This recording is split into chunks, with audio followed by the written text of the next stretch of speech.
When my people think about witches and witchcraft, they imagine people who fly at night using broomstick and plantain leaves. But when I think about witchcraft, this is what I think about. The fact that a group of people were able to cut out pieces of paper and then put an imaginary value on it, value that we cannot see. And we now take this piece of paper from them in exchange for gold, crude oil, diamond, our human labor. People work to their deaths because of this. That would never stop being diabolical to me. There have got to be a spell behind why this concept, this idea, was accepted globally the way it was, and why it's still working just fine the way it is still today. And you know what I think? I think these imaginations are their resources. They figured, oh, so we really don't have any resources. Let's create our own. These people are the literal example of manifesting destiny. These people manifested their resources into existence, and they made sure that they have way more resources than everyone else in the world. And if you are a people whose only resources is a man-made resources, and these man-made resources don't have value, you are screwed. And that is why they would never let other people's currencies become equal to theirs or higher than theirs. And guess what? Every single day that goes by, this is becoming even more and more of an imagination. Because every single day we are moving further into this cashless policy. We are beginning to see less and less of this. Now we are doing more of transfers. Now you can go to the market and buy a basket of tomatoes and just open your app and transfer figures to somebody and you have paid. People would give you 2 bars of yam for figures that you transferred with the internet. That is crazy. And as if the concept of regular money wasn't crazy enough, them folks upgraded. They created cryptocurrency. At least this one started with something we can feel and see. You get? But that one, from the jump, from the very beginning, from its inception, you can't see it. It's just numbers and vibes. Like, crypto is on a different dimension of witchcraft and wizardry. These people were able to give value to an imagination. And now they use this imagination to even buy things. And there are people who are considered richest, this, that, and the third in the world because of how much of this imagination that they have been able to acquire. Like, how do you acquire an imagination? I'm slowly starting to feel like we all have mental health issues, because why the fuck did we all agree that this imagination is real? How are we not collectively seeing the scam? How are we not collectively seeing the game that is at play here? They are constantly moving the goalposts with one imagination after another, so you would never be able to catch up. I don't know, I have so many feelings in my head right now that I can't even put into words. I don't even know if I'm coherent enough in this video and people can actually pick any sense here, but I hope. Our good sister says they created paper to trade with because they had nothing of value to barter with. This is a fact that you don't even need to spend too much time in world history to find. But it's also a fact that you can choose to see or not choose to see.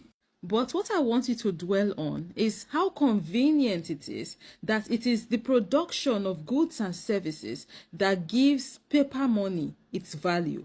This entire setup is sinister, and I would explain to you why and how. Of course, paper money's value is gotten from the production of goods and services, because that's the only way paper money can get its value. Because remember, paper money was created by them folks to replace their lack of resources. But unlike natural resources, who gets its value naturally bestowed on it by nature, paper money is man-made and inherently has no value. So it has to work to acquire value. The first work that paper money does to acquire value, which it is them folks that do on behalf of the paper, is to first convince you that that paper actually has value. Then after they have successfully convinced you that that paper has money and you believe them, then they come to you and tell you, okay, now we want to start using this our paper as exchange for the natural resources that you have. Then they come, give you paper, take natural resources,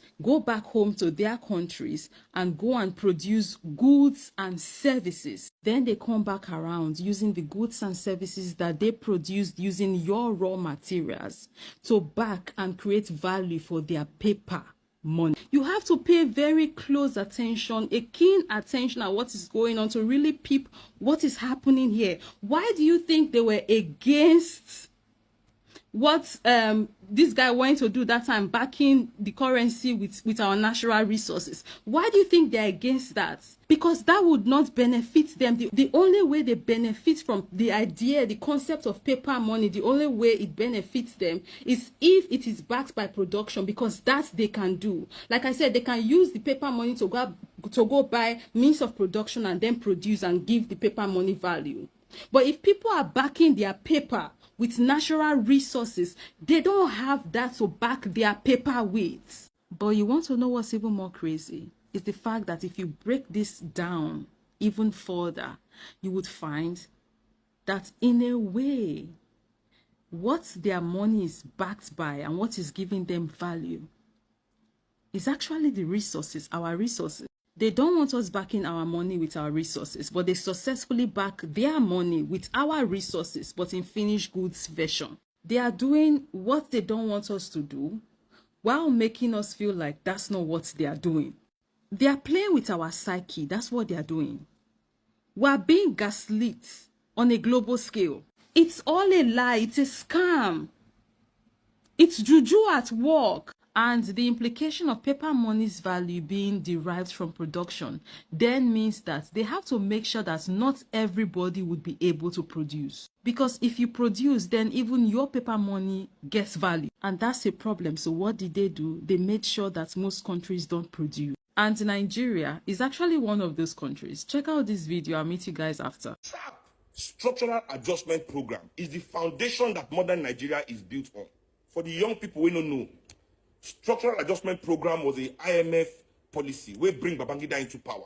Now the thing will make them remove Buhari for power. Because Buhari, I mean, people can say Buhari is stupid, but in 1982 when they presented him with structural adjustment program, he looked at it and he said, this is nonsense. It will destroy Africa. Africans will never grow. They will never have jobs. He refused to implement it. Now, let me tell you the story of SAP. Anything a Nigerian man they make cannot be imported into this country. So if Nigerian man they make battery, whatever they make, whatever we get, they don't allow Europeans to bring those things into our market. So our economy was booming. Manufacturers were springing up. Look at these buildings where in Oregon, Kudrat Abiola, you know how many factories, Oba Akran in Ikeja. Go and look at all those areas, abandoned factory everywhere. What do you think was happening in all those? When do you think we built all those places in the 80s? Ajaokuta steel mill was being built to help us begin heavy manufacturing till they came with Babangida and sabotaged that project today, so that Nigeria is not a steel manufacturing country. And any country, when they produce it, when they manufacture their own steel, that has to import steel, can never develop. Because steel is a bedrock of development. If you have to import, how can Nigeria at 60-something years old not have a steel mill? We don't have a steel mill. How many rice mills do we even have? Talk more of steel mill. This is what all these people sabotaged. Structural adjustment program basically meant that Nigeria should open its market. Why should Nigeria have to open its market? When we gain independence, for some reason, the intelligence of those people that time understand, say, for Nigerian industry to grow, for our manufacturing industry to grow, for Nigerians to grow as a manufacturing producing nation, we need to protect our market from more powerful countries. Countries that don't be more advanced than you. May they not oppress your market with their goods. You have to protect it so that your people build and at least they're able to compete when they are finished building. So there was a law in Nigeria. Anything where any Nigerian man they manufacture. I'm telling you this. So this is why many of you, now this law make many of your parents get money for the 70s. Where they say fella they craze. Where dollar was 1-to-1. Dollar was 1-to-1 up until about 1980 something. I remember the day where dollar turned to $1 to $10. Fella just come out from tour. It was 1991 or something. Dollar became 1 to 10 at once. After structural adjustment program was passed, the naira crashed. 1 naira, 10 naira to $1. Everybody holla. But they never see what they come. They don't know what we did now. 1.3, 1.4. That whatever any Nigerian was producing, the law was that whatever any Nigerian man they produce must not be imported into this country. It was protected.